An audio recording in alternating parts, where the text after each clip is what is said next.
Pemirsa, kembali kita hadir di suasana Coffine yang teduh di hari yang mungkin agak beranjak waktunya, sehingga enak sekali kalau kita sambil minum kopi. Wah, saya cicipin dulu kopinya.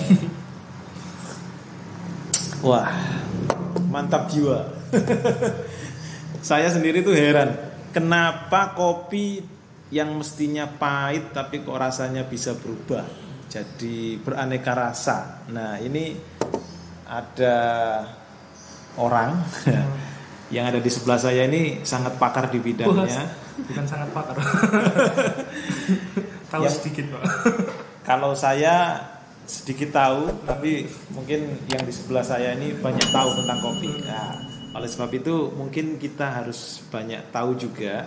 Nah, salah satunya mungkin kenapa kok kopi ini dari hanya hitam, dari hanya biji, tapi rasanya bisa berbagai macam ini. Mungkin Mas Safi ini bisa memberikan gambaran lah, kok bisa sampai sebegitunya gitu. Kalau dibilang rasa kopi macam-macam tuh bukan dari esen yang kita campur ya, Pak ya, tapi memang dari aslinya kopi seperti asli kopinya. Oke. Kalau kopi kan punya sifat dasar yang menyerap aroma-aroma bau-bau dari sekitar, Pak ya. Contohnya kayak misalnya kulkas bau atau sepatu kalau kita masukin kopi, kan aroma benda tersebut kan jadi hilang terserap kopi.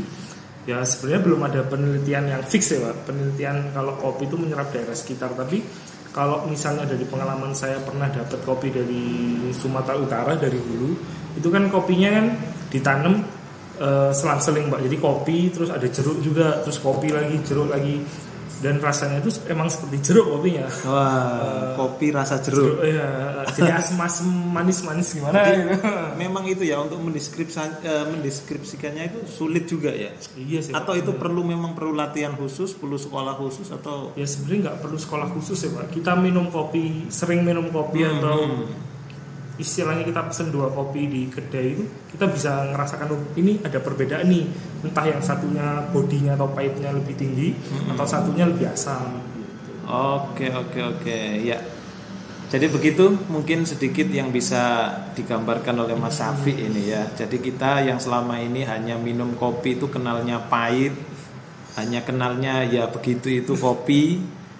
Ya kadang malah dicampurin gula supaya manis gitu ya. Jadi rasa kopinya bisa hilang, manisnya aja yang muncul.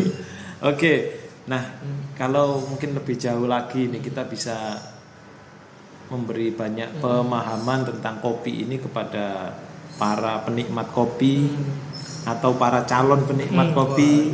Kita coba racuni mereka supaya nanti bisa seperti para penikmat kopi sesungguhnya. Mungkin ada dasar-dasarnya enggak ini yang bisa kita bagikan bersama? Kalau dasar-dasar nggak ada sih, Pak. Cuma ada beberapa variabel yang perlu diperhatikan aja. Contohnya suhu air kan. Pertama suhu air nggak boleh terlalu umep lah, Pak. Isinya kayak mendidih 100 derajat. Padahal selama ini kan orang beranggapan kalau nyeduh kopi itu atau buat kopi harus pakai air yang sangat panas supaya tidak kembung katanya ya. Sebenarnya itu kan kalau kopi-kopi yang roastingannya sangat hitam, orang-orang kan biasanya suka seperti itu, Pak ya.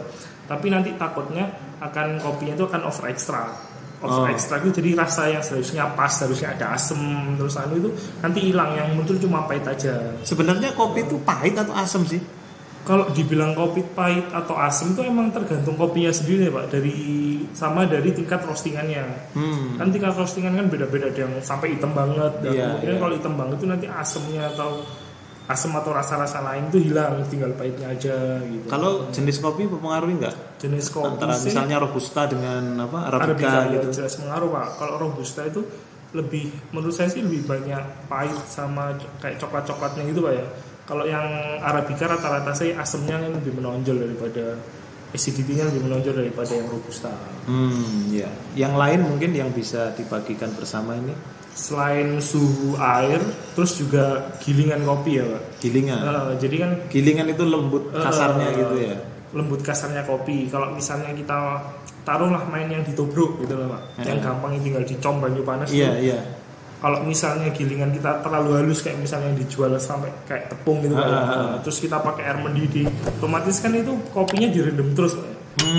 Kan ada ekstraksi kan selama kopi bersentuhan dengan air itu kan ada ekstraksi terus kan. Nah, otomatis nanti rasa-rasa yang enggak kita inginkan itu bisa keluar.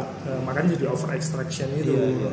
Pengaruhnya jadi rasanya berubah. Iya, berubah. Biasanya cenderung kemana rasanya? Ya cenderung ke pahit aja ya. Hanya keluar pahitnya aja, asamnya hilang. Iya, benar. Nah, untuk bisa menciptakan asamnya supaya tetap bertahan, terus aroma dan rasanya tetap bertahan gitu. Ya otomatis kita harus menyesuaikan dari gilingannya. Misalnya tobro ya Pak ya. Iya. Otomatis ya jangan pakai gilingan yang sangat halus, pakai yang agak kasar misalnya. Kalau halus untuk apa? Halus biasanya kan buat espresso ya Pak. Espresso bisa. Terus turkis yang sedikit yang pakai areng atau pakai pasir itu. Itu juga bisa. Kalau misalnya yang buat di manual brew, kalau tobro ataupun V60 ya otomatis kalau agak kasar ya ke halus sedikit lah. Istilahnya kayak gula. Yang pakai saringan tuh Pak V60 itu. Itu mungkin ya seperti kisaran seperti gula atau garam. Jadi pengaruh juga itu ya. Kalau untuk menyeduh sendiri ada berapa teknik kira-kira? Wah, kalau kita bilang teknik kan ya mungkin ada yang mesin, ada yang manual brew Pak ya. Tapi kalau kita deskripsikan manual brew ya otomatis alatnya banyak Pak. Apalagi sekarang kan penggiat kopi kan juga banyak. Otomatis muncul alat-alat baru. Yang pertama kita tahu nanti ada V60, ada Aeropress, ada Wave juga, macam-macam. Tapi yang umum, orang awam seperti saya mungkin mudah lah bisa mengaplikasikannya di rumah. Selain tubruk. Kalau tubruk kan tinggal ngecorin aja. Umum yang dijual dan orang rata-rata punya sih yang V60 Pak, yang pour over yang dituang tuh, yang pakai kettle yang kita tuang itu. Itu sih yang umum sih Pak. Sampai sekarang ini V60 masih menjuarai. Berarti kalau orang-orang yang pemula gitu, yang baru mulai menikmati kopi, apa alat yang mungkin bisa disediakan di rumah? Wah, yang wajib sih pertama itu grinder ya Pak. Grinder gilingan, entah itu manual atau elektrik Pak ya. Pokoknya sih kalau buat saya kopi yang digiling sebelum diseduh itu lebih enak. Berarti harus bin utuh dulu. Sebelum diseduh, digiling, baru diproses entah ditobrok atau pakai alat-alat yang mereka punya gitu. Pokoknya digiling dulu. Kalau perlu nggak kita menyediakan timbangan atau apa namanya server itu? Kalau timbangan itu kan sebenarnya memudahkan kita untuk mencapai hasil yang konsisten Pak ya. Jadi kan kita tahu sebenarnya nggak harus timbang ya. Harus pakai feeling pun. Iya benar, pakai feeling pun bisa. Gimana pun cara buatnya, kalau misalnya kita buatnya suka dan senang minum kopinya ya kenapa enggak. Jadi kita sebagai pemula nggak usah ragu-ragu kalau memang nggak ada alat seperti itu ya cukup ditobrok. Iya benar.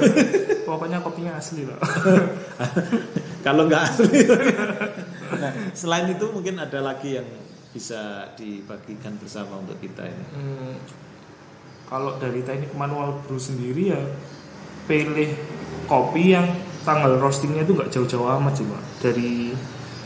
Dari kita mau menyeduh misalnya sudah kelewat setahun.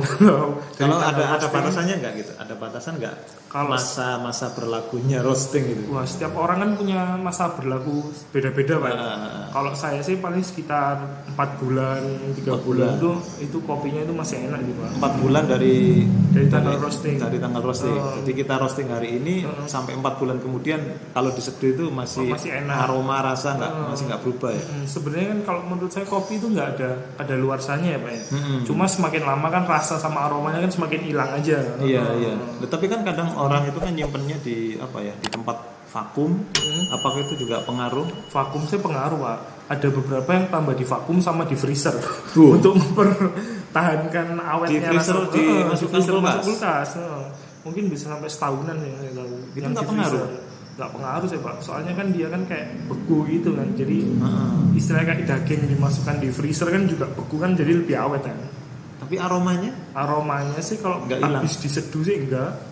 Tetap mungkin aroma awal ya waktu dibuka gitu nggak ada aroma, ada aromanya, tapi karena udah diseduh karena udah freezer sudah terekstraksi oleh dinginnya. Iya, udah dibekukan. Tapi kalau kena panas lagi mungkin bisa menguap kembali dan rasanya bisa tumbuh aroma kembali. Sama rasanya bisa muncul kembali. Nah, kalau proses menyeduh sendiri bagaimana teknik yang anggap saja yang bener lah gitu?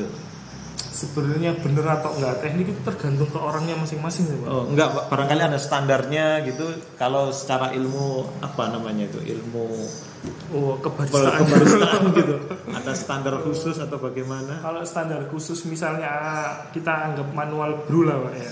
Pakai V60 alatnya. Ya otomatis kan kita perlu green size yang medium to fine. Terus perlu paper filter barang, dan kita kalau misalnya pakai timer juga ada brewing time. Rata-rata sih yang saya tahu brewing time 2-3 menit buat bikin satu cangkir atau lebih mungkin. Jadi mulai air dituang itu butuh 3 menit. 3 menit. Terus kalau misalnya yang V60 kan ada tahapan-tahapannya, Pak ya. Nggak langsung pokoknya asal dicom gitu. Mungkin ada orang yang seneng di blooming dulu. Di blooming itu buat ngeluarin gas-gas yang ada dalam kopinya. Biasanya saya blooming itu 2 kali dari berat kopi yang kita seduh. 2 kali dari berat kopi yang kita seduh. Gimana itu? Misalnya kita mau nyeduh 10 gram kopi ya, otomatis bloomingnya atau kita basahi kopinya itu dengan air. Waktu basahin pertama itu 20 gram. 20 gram. Rata-rata saya waktunya buat blooming itu 30 detikan deh, Pak. Tapi ada yang lebih, ada yang kurang juga, tergantung orangnya masing-masing. Terus orang-orang biasanya dibagi setelah blooming ada puringan pertama, kedua sampai ketiga deh. Macam-macam sih, Pak. Kalau puring berapa lagi? Tadi kan 30 detik. Setengah menit ya. Kalau puringnya? Kalau puringnya sih kita bisa ngambil persentase, Pak ya.